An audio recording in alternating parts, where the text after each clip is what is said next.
You ever see a grown woman weaponize coleslaw? That was the kind of day I was having. My ribs were halfway through their final glaze, the potato salad had just been pulled from the fridge, and the sound of laughter filled the yard as neighbors trickled in with plates and lawn chairs. It was my annual Veterans BB something I've hosted for 5 years running on the last weekend of May. Nothing fancy, just good food, healing company, and music from my nephew's high school jazz band. But that Saturday, Karen decided she'd had enough. Karen, self-appointed president for life of our HOA, had always hated the barbecue. Claimed the smell of smoke gave her migraines. Claimed the laughter disturbed her peaceful afternoons. Claimed the American flags on our tables were unapproved fixtures. Truth is, she hated what the barbecue represented. Unity she couldn't control. I tried diplomacy. I'd invited her to speak at one, offered to grill her favorite turkey burgers, apparently, and even delivered flyers by hand. She never responded. Only sent citations, threats, and last year called animal control because someone brought a retired bomb-sniffing dog. They apologized. Karen didn't. So I wasn't surprised when, midway through setting out condiments, I noticed a trio of unfamiliar men loitering near the side gate. They weren't neighbors. Jeans too clean, shirts too tight, that exaggerated nonchalance of men trying too hard not to look like a threat. One had a Bluetooth earpiece, another wore mirrored sunglasses at dusk. I saw Karen standing across the street, arms folded, expression smug enough to curdle milk. I knew she'd finally crossed the line. She'd sent in her intimidation squad.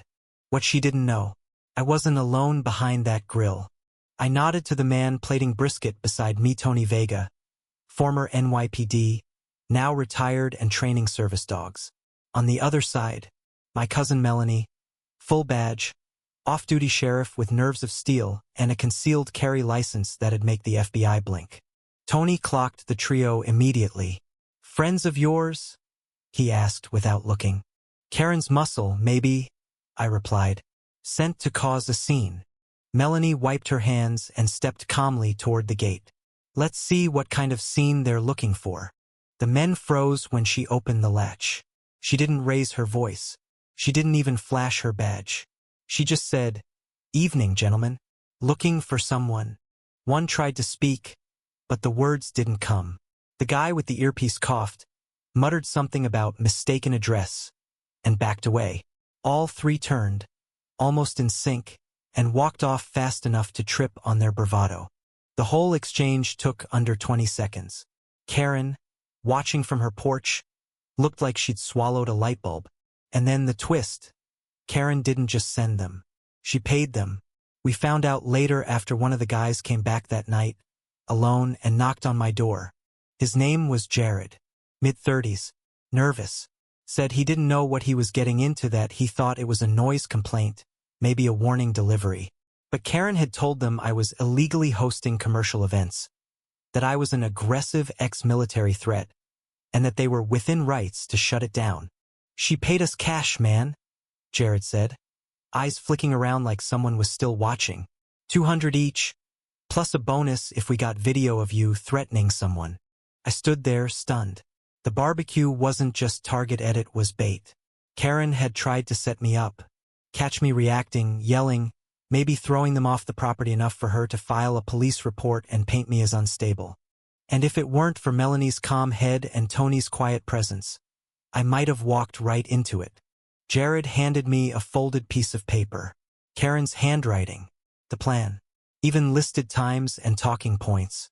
"Why bring this to me?" I asked. "Because I saw your niece," he said, voice low. "Little girl in the red shirt? Reminds me of my sister's kid." I couldn't go through with it. I thanked him, got his statement, then called a lawyer. Karen thought she could keep hiding behind bylaws and neighborhood email threads. Thought plausible deniability and a little cash gave her the right to orchestrate a takedown. What she didn't count on was loyalty, community, a backyard full of veterans and cops who'd smelled that brand of tyranny from miles away. We filed the police report the next day with video, a written confession, and a witness. Melanie's statement carried weight. Tony's backup confirmed it. And the county prosecutor? Let's just say they don't like civilians pretending to run covert ops in suburbia. Karen got a visit. Not just from the police but from a private investigator hired by the HOA's board after her misuse of funds was discovered. Turns out, this wasn't the first time she tried to clean up the neighborhood using backdoor tactics. But this time, she picked the wrong cookout. Karen didn't come out of her house for 3 days after that. The blinds stayed shut, the porch light stayed off, and her usual morning patrol where she strutted around with her clipboard like she was surveying her queendom was suspiciously absent. Word spread fast. Not just about the barbecue incident but about what Jared had handed over. People had screenshots of the plan. A few even had ring camera footage of the men arriving and Karen waving from her porch like a mob boss in sneakers. Then came the emergency HOA meeting. She didn't call it, who did. Held in Clara's front yard under string lights. Folding chairs circling like a neighborhood truth tribunal. Over 40 neighbors showed up, most holding a copy of the evidence packet we'd printed and handed out. Karen didn't respond to the summons. But she didn't need to, all knew. I stood up last. Melanie beside me, arms crossed. Tony quietly recording with his phone. I didn't yell. I didn't even raise my voice. I just told the truth. I've lived here for 12 years. Fought in 2 wars. Raised my niece after my sister passed. Hosted every Memorial Day barbecue for 5 years. Invited every single one of you, Karen included. I've mowed elderly neighbors' lawns, repaired broken fences, and built a community garden with my own hands and my own wallet. And somehow that was a threat to her. I paused, scanning the faces, some angry, some ashamed, most just exhausted. She didn't just try to shut me down. She tried to destroy me. She sent people to provoke violence. She planned it, wrote it, paid for it. And if we hadn't stayed calm, if Melanie hadn't stepped in, I'd be in jail right now while she held a press conference about how dangerous I was. People murmured. Someone said, "That could have been my kid in that yard." Clara raised her hand and said loud and clear, "I say we vote, right now.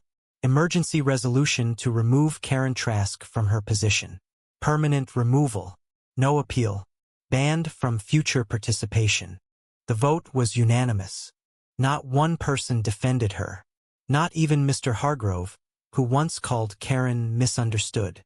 He simply looked down and whispered, "Enough is enough." We submitted the resolution to the HOA attorney the next morning, along with the evidence from the sheriff's report. Within a week, Karen's access to HOA emails and funds was revoked. Her name was scrubbed from the bylaws. The board was restructured, public seats only, rotating chair, full transparency. But justice wasn't done yet. The prosecutor decided to pursue charges, not just for the barbecue incident, but for prior complaints buried under HOA paperwork. 2 elderly homeowners came forward claiming Karen had threatened to report them as incompetent if they didn't vote her way. One of them, a quiet man named Saul, had proof recordings from his smart doorbell, capturing her exact words. "If you want to keep your name off the state watch list, you'll sign this proxy." When it hit the local paper, the headline was brutal. HOA president faces charges after orchestrating intimidation scheme at neighborhood barbecue. She was arrested quietly. No fanfare. No cuffs in the front yard. But she did walk out with a jacket over her head like some faded politician who finally got caught. The trial was short. Karen took a plea deal to avoid jail time, but she was sentenced to 5 years probation, mandatory psychological counseling, a restraining order from my property, and 200 hours of community service which she had to perform within the same neighborhood she terrorized. Her first assignment? Sorting canned goods at the local food drive we hosted in my yard. She didn't make eye contact once. She stood beside the same grill she tried to sabotage, scooping beans into bags while kids danced on the lawn and someone played Sinatra on the speakers. At one point, my niece brought her a glass of water and said, "You look hot." Karen took it, nodded once, and sat down in the folding chair farthest from the food table. She didn't speak for the rest of the night. As for me, I didn't press charges beyond what the county already handled. I didn't scream. I didn't smear her name online. Because in the end, Karen did something remarkable. She unified us. The community that used to be silent now had a voice. We created a rotating volunteer task force to support veterans, parents, and elderly residents. We launched a neighborhood fund to sponsor local kids for sports programs. We even turned the HOA building, previously Karen's command post, into a shared co-op space where people now take turns hosting game nights, potlucks, and open mic storytelling. We planted flowers along the fence Karen once threatened to fine me over, painted the sidewalk she once called a code hazard, turned her empire of fear into a village of light. And the barbecue is bigger than ever now. Last year, even the mayor showed up. We had flags lining the street, a bounce house, a memorial table for the fallen, and 2 grills running non-stop. We called it the Smoke and Justice Cookout. People asked if I was angry, if I ever think about revenge. But no, Karen got what she gave, and I got something better: community, peace, and a grill that no one dares mess with. So tell me, if someone came for your family, your pride, your freedom to serve food and joy to the people you love, would you have stayed silent? Or would you have kept the fire going like I did? Was I wrong for letting her choke on her own smoke? You decide.